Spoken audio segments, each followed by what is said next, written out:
Misconception 13. You can't prepare for an interview. Interviewing is like a skill, like playing piano or archery or running a mile. It takes practice. If you think you're going to waltz into an interview and nail it, you're fooling yourself. Just a couple years ago, I interviewed an executive who hadn't interviewed for a job in like 10 or 15 years. He completely and totally failed the interview. It was so pathetic. See the what to do section for the story. In fact, for my current role, I was in this weird mood during my job interview, and afterward I thought, well, that didn't go well. So I called the hiring manager and she said, you're right, it didn't go well. Well, you know what I did? I emailed the interview committee and I said, hey, could we meet at a restaurant instead and just talk like we're meeting outside of work? We met at a local restaurant, we shared a meal, we had some beers, and I got hired. I screwed up my interview because I psyched myself out. But I fixed it by making myself comfortable. I got lucky and you might not. Recruiter Jamie Contino says, if you're working with an external recruiter, they should run you through an interview prep.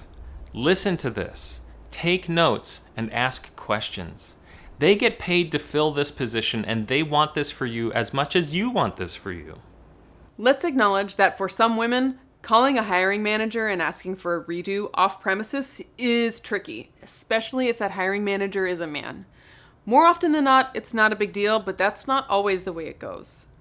I interviewed with an agency once, and the interview was an oddly intimate lunch with two male hiring managers. I definitely got a weird, suggestive vibe from both of them, but one more so than the other. I turned down their job offer. Learning that their offices were in converted slaughterhouses that still had hooks in the ceiling didn't help. But still, calling up a male hiring manager and asking to meet up for drinks is fraught in many cases.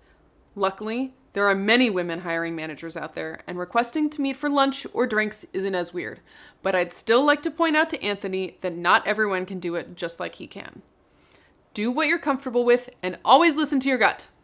This video is part of an online course called Get Hired During COVID. To find out what to do about the misconception we just discussed, purchase the full course at edifycontent.com. And if you're unemployed, take advantage of our Pay What You Can model on our website, or send us an email at hello@edifycontent.com.